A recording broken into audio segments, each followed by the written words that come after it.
Electables ہیں ان کی جو پہلی چوائس ہے وہ نواز شریف ہے.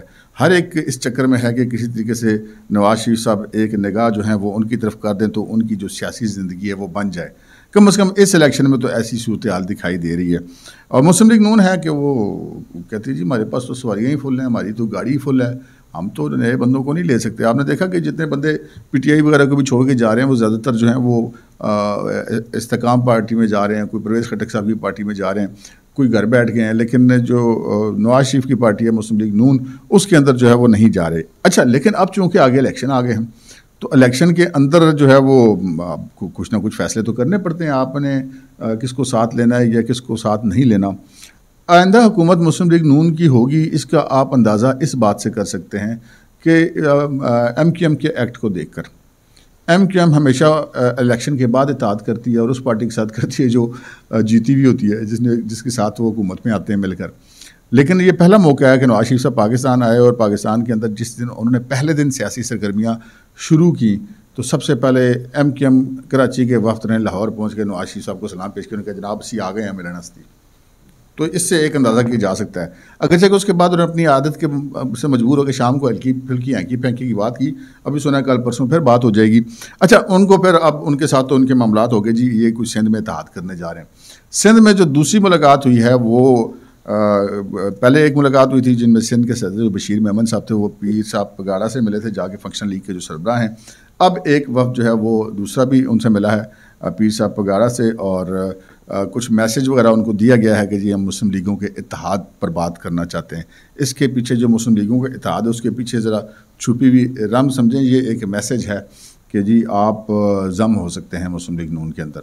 مطلب یہ زیادہ امکان اسی بات کا کہ پیر صاحب پگاڑا شاید یہ آفر قبول نہیں کریں گے. ویسے اتحاد کر ہو سکتا کر لیں لیکن شاید وہ ضم نہ ہوں, لیکن آفر مسلم لیگ نون نے ان کو یہ کہی ہے. اچھا, تیسری جو بات ہے وہ جو سندھ کے اندر اب وہ جی ڈی اے سے بھی ان کی بات ہوگی, ایم کیو ایم کے ساتھ بھی ان کی بات ہوگی, فنکشن لیگ کے ساتھ بھی بات ہوگی, تو سندھ کے اندر تو یہ پینیٹریٹ کرنے جا رہے ہیں. اچھا, اب ہم آتے ہیں جو ان کا پنجاب کے, چلیں بلوچستان پہ پہلے بات کر لیتے ہیں. بلوچستان کے اندر بھی اب صورتحال بالکل ڈفرینٹ ہے. بلوچستان کی جو پارٹی ہے باپ جسے کہا جاتا ہے, بلوچستان عوامی پارٹی, یہ پارٹی کہتے ہیں جو پچھلی اسٹیبلشمنٹ تھی اس نے بنوائی تھی. بلوچستان کے اندر زیادہ تر کام اسٹیبلشمنٹ کا ہی زیادہ چلتا ہے وہاں پر.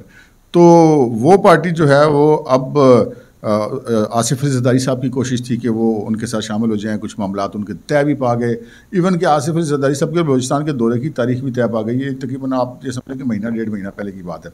لیکن پھر پتہ چلا جب نواز شریف صاحب کی قیامت کا اعلان ہوا, نواز شریف صاحب آ رہے ہیں, تو باپ پارٹی نے غالباً ایک یا دو دن پہلے آصف علی زرداری صاحب کو روک دیا کہ جی آپ ان سے ملنے کے لیے نہ جائیں. اور پھر کچھ ایسی خبریں آئیں کہ جو باپ پارٹی کے جو سرکردہ رہنما ہیں, جام کمال ہو گئے, عبدالقدوس بزنجو وغیرہ ہو گئے, یہ سارے لوگ جو ہیں شاید مسلم لیگ نون میں جانا چاہتے ہیں. اچھا, اب مسلم لیگ نون میں جانے کا معاملہ کیا ہے؟ مسلم لیگ نون میں جانے کا یہ ہے کہ خبریں یہ ہیں کہ جی مسلم لیگ نون نے ان کو یہ آفر کیا ہے کہ جی آپ جو ہے وہ ادغام کر لیں, انضمام کر لیں, مسلم لیگ نون کے اندر آ جائیں, باپ پارٹی ختم کر دیں اور اس حیثیت کو ایک سائڈ پہ رکھ دیں, ختم کر دیں, اور آپ اپنے آپ کو اپنے تمام ساتھیوں کو ضم کر دیں. اب اس میں کوئی 20 سے 25 الیکٹیبلز ہیں, ایم این ایز اور ایم پی ایز ہیں جو باپ پارٹی کے ہیں. اب وہ ضم ہونے جا رہے ہیں اور سنا ہے کہ اب نواز شریف صاحب دورہ بھی کرنے والے ہیں بلوچستان کا.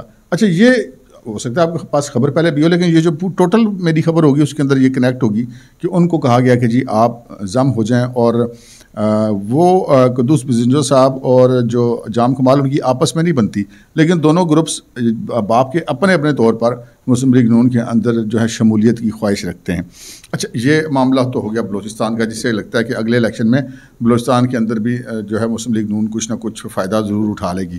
اچھا, اب آتے ہیں پنجاب کی طرف جو مسلم لیگ نون کا بیس کیمپ ہے. پنجاب میں تو ایک جو ہے وہ مسلم لیگ نون کے پیچھے تو ایسے لگے ہوئے ہیں جیسے شہد کے پیچھے مطلب چیونٹیاں لگی ہوتی ہیں, ٹھیک ہے, کسی طریقے سے ہم مطلب اٹیچ ہو جائیں.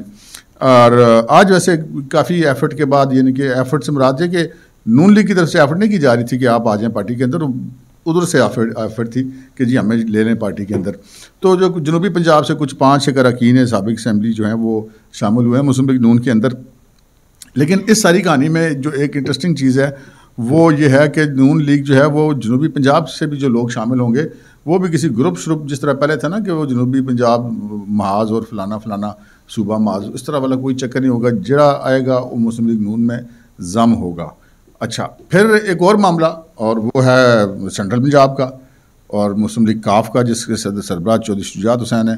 ان کے ساتھ جو ہیں وہ ان کے دونوں صاحبزادے ہیں، چودھری صالح حسین، چودھری شافع حسین. ان کے بھائی ہیں چودھری وجاہت حسین اور طارق بشیر چیمہ، ان کی پارٹی کے سیکرٹری جنرل. طارق بشیر چیمہ کو ایک فری ہینڈ دینے کے لیے ان کے حلقے میں پہلے سے ہی ان کے حلقے سے جو صاحب تھے ان کو گورنر پنجاب بنا دی گیا بلیغ الرحمان صاحب کو، تاکہ وہ سیٹ ان کو دی جا سکے. لیکن اب نئی شرط آ گئی، کیونکہ مذاکرات کے ٹیبل ہو گئے ٹرن. اب جو ہے وہ جس نے وہ ایک سیاسی جو حرکیات کو جاننے والے لوگ ہیں، ان کو یہ سمجھ آ گیا کہ جس نے نواز شریف کے اور اس کی پارٹی کے ساتھ جانا ہے اسی کی آگے جگہ بننی ہے، جس نے اس کے ساتھ نہیں جانا اس کی جگہ نہیں بننی. تو یہ پھر مسلم لیگ نون والے بھی بڑے پرانے کھلاڑی ہیں، وہ اس چیز کو بھانپ چکے ہوئے ہیں. تو انہوں نے پھر یہ اب نیا اپنا ایک فارمولہ پیش کر دیا ہے، اور یہ فارمولہ بڑا ان کے لیے سرپرائز تھا، مسلم لیگ کاف والوں کے لیے، خصوصاً چودھری شجاعت حسین کے لیے. ان کا تو یہ خیال تھا کہ ہم چودھری صاحب کا کہ جی میں اپنے لیے یا اپنے بیٹوں کے لیے اور طارق بشیر چیمہ کے لیے کچھ سیٹ ایڈجسٹمنٹ کروا لوں گا، کچھ سیٹیں لے لوں گا مسلم لیگ نون سے. لیکن جناب مسلم لیگ نون نے کہا کہ بھائی صاحب نئے ایک کو سمجھو. جس طرح نیو ورلڈ آرڈر آیا تھا نا، تو امریکہ نے ساری دنیا کو بتا دیے تھے کہ بھائی جی ہوں نئے ورلڈ آرڈر کو سمجھیں، جس نے چلنا ہے امریکہ کے ساتھ تو ایسے چلنا ہے. تو نواز شریف صاحب نے اس وقت اپنا نیو پولیٹیکل آرڈر پاکستان کے اندر نافذ کر دیا ہوا ہے، کیونکہ اس وقت وہ پاکستان کے اندر سب سے طاقتور سیاسی شخصیت ہیں. تو انہوں نے کہہ دیا کہ جناب چودھری صاحب، ان کو میسیج دے دیا گیا کہ بھائی صاحب کوئی اطاعت شاد نہیں ہونا، کوئی سیٹ ایڈجسٹمنٹ نہیں ہونی. آپ نے اگر شامل ہونا تو اپنی پارٹی کو مسلم لیگ نون کے اندر ضم کریں، کاف لیگ شی ختم کریں، سیکل سوکل کو چھوڑ دیں. اب پہلے بھی یہ مسلم لیگ نون کا حصہ تھے، ان سے الگ ہو کے بنے تھے کاف لیگ.